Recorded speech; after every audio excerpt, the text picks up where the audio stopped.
Salut à tous, aujourd'hui on est parti pour l'épisode numéro 879 de l'After Zappimage. On débute avec le résultat de ce choc de la 16e journée de Ligue 1 qui se déroulait hier soir au stade Pierre-Mauroy de Lille. Les Dogs recevaient le Paris Saint-Germain, ça se termine sur un score nul et vierge de 0-0 entre les deux équipes. Le LOSC conserve la tête du championnat, on pouvait s'attendre à un match un petit peu plus explosif, un petit peu plus animé entre ces deux équipes, ça n'a pas été le cas.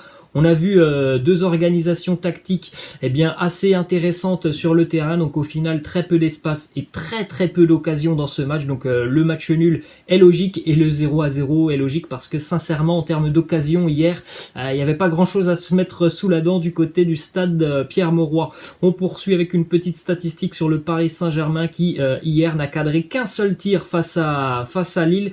C'est déjà la troisième fois cette année en Ligue 1 que le PSG a cadré un tir ou moins. Ça n'est jamais arrivé dans l'histoire du Paris Saint-Germain sous l'ère qatari d'avoir 3 matchs sur une seule saison en Ligue 1 où le PSG ne cadre qu'un tir ou moins. Et là, on a déjà ces 3 matchs, donc un triste record pour le PSG après 16 journées de Ligue 1. Donc ce sont quand même des choses un petit peu particulières du côté de Paris. Évidemment, l'absence de Mbappé et Neymar hier n'a pas forcément aidé le Paris Saint-Germain offensivement à mettre un petit peu plus de danger sur le but de Mike Maignan. Déclaration de Thomas Tuchel qui nous dit: j'ai vu un match très fort de mon équipe, je suis très content de notre concentration. Il est vrai que par moment, par période, le PSG a pris le dessus sur Lille hier, notamment sur la fin de la première période où le PSG récupérait les ballons assez haut, était assez pressant sur le but de Mike Maignan, mais au final, voilà, il y avait quand même beaucoup de déchets dans le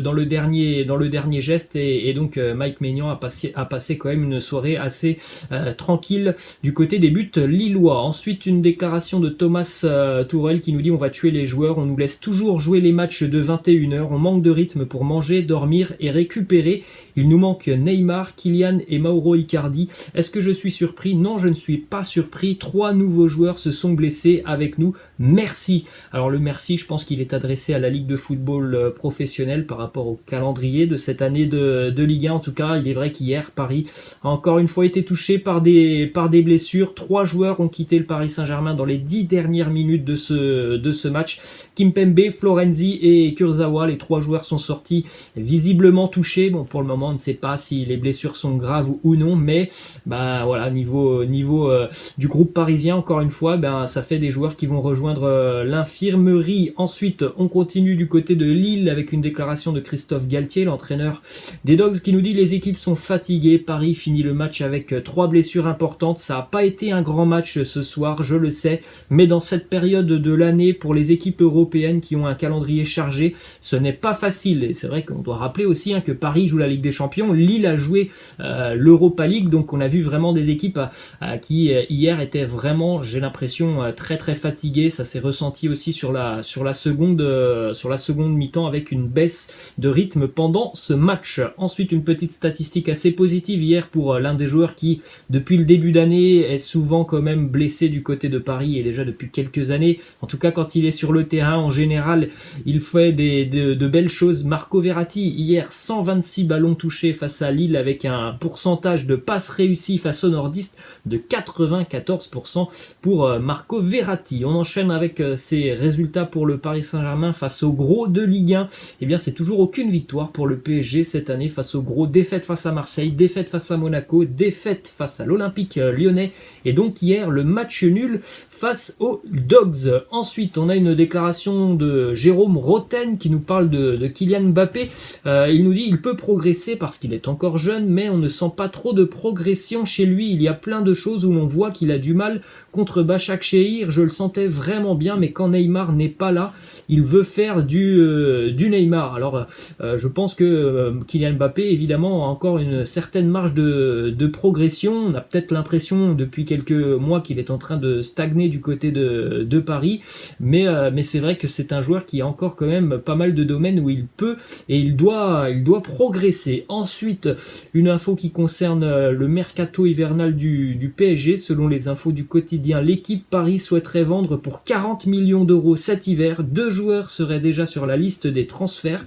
Julian Draxler, acheté 38 millions d'euros. Fin de contrat pour Draxler, c'est en juin 2021, donc évidemment s'il y a un départ sur ce mercato hivernal, ça sera pas très très cher pour le PSG. Et on apprend aussi que Leandro Paredes serait aussi sur cette liste de transferts. Bon, c'est un petit peu plus surprenant parce qu'il a encore un contrat assez long et que surtout Leandro Paredes, c'est quand même un joueur qui peut être utile au milieu de terrain parisien, un joueur qui a la grinta, qui ne lâche rien en général au milieu de terrain. Il n'y en a pas beaucoup de ce profil du côté de Paris, donc assez surpris de voir que Paredes serait donc sur la liste des transferts parisiens. Ensuite, on continue avec une déclaration de Youssouf Yazici. Dans l'équipe, il nous dit: je suis très heureux à Lille, je voudrais d'ailleurs remercier le quotidien L'équipe pour la une de votre journal après mes buts à Milan le 5 novembre en Europa League où il avait inscrit un triplé. Il nous dit: ma famille était très heureuse, ne vous inquiétez pas, je serai très souvent en première page du journal. Autre résultat hier en Ligue 1, la victoire du Stade Rennais qui s'impose 3-0 du côté de Lorient grâce à des buts de Damien Da Silva, Benjamin Bourigeaud et Martin Terrier.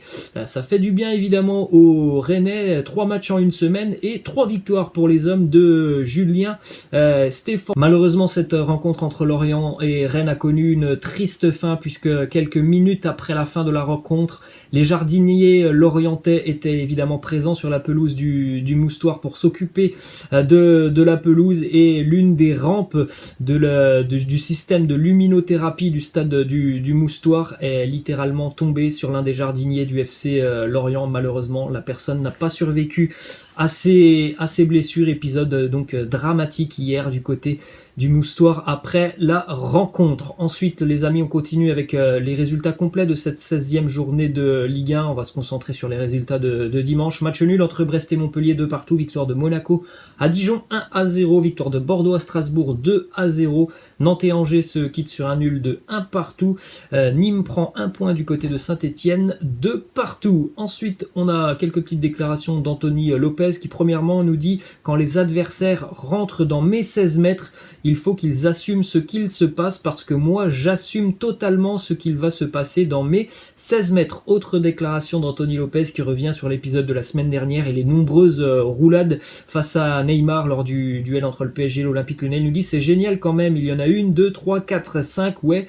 C'est vrai qu'il y en a pas mal, j'avoue que j'ai 10 sur 10 en note artistique, c'était plutôt pas mal. Ensuite, on a une déclaration de l'entraîneur lyonnais, Rudy Garcia, qui nous dit: on a été pollué par le mercato estival, j'espère qu'on ne le sera pas avec ce mercato hivernal.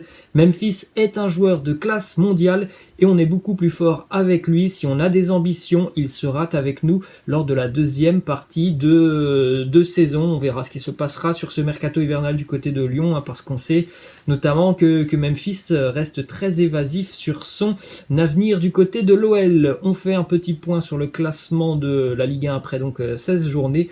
2 équipes sont en tête avec le même nombre de points, Lille et l'Olympique Lyonnais. 3e position pour Paris, 32 points. 4e Marseille, 28 points. Et on rappelle, l'OM a toujours 2 matchs en retard. Rennes qui revient bien, donc avec cette très belle semaine pour les Rennais. 28 points, 5e position. En bas de tableau, Dijon, toujours bon dernier. On prend la direction de l'Espagne maintenant avec la bonne opération du Real Madrid qui recolle à la tête en Liga. Le Real s'impose hier 3-1 du côté de Eibar avec encore une fois un Karim Benzema excellent et décisif. 1 but et 2 passes D pour KB9. Le Real a démarré très très fort ce match du côté du stade de Ipurua à Eibar. Au bout de 14 minutes de jeu, il y avait déjà 2-0 pour le Real Madrid. Les buteurs Benzema, Modric et Lucas Vazquez. Eibar est rentré dans ce match un petit peu tard. Eibar est rentré vraiment dans le match au bout de 25 voire une demi-heure de jeu.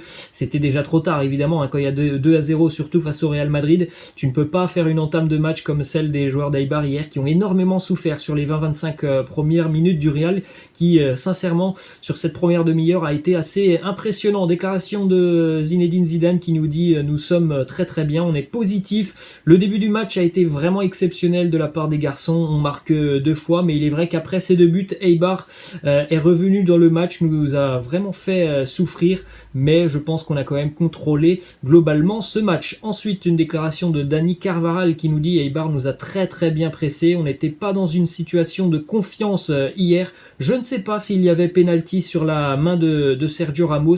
J'étais de l'autre côté de la surface, alors peut-être que oui, Eibar aurait dû bénéficier bénéficié d'un penalty en seconde mi-temps. Il y a une main de Sergio Ramos, l'arbitre.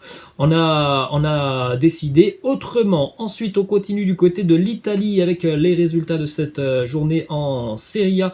À noter la victoire de l'Inter face à la Spezia 2-1. Le Milan qui s'impose à Sassuolo 2-1. Victoire de l'Atalanta 4-1 face à la Roma. Et la Lazio qui s'impose face au Napoli 2-0. Le Milan s'impose du côté de Sassuolo 2-1 avec encore une fois un bon début de match des Milanais avec notamment le but de Raphaël Leao qui a été inscrit au bout de 6,7 secondes de jeu. Donc pour ceux qui jouent à FIFA, quand vous prenez par exemple un tout droit sur un engagement, et bien hier c'est la même chose qui s'est produit du côté de Sassuolo dans la vie réelle.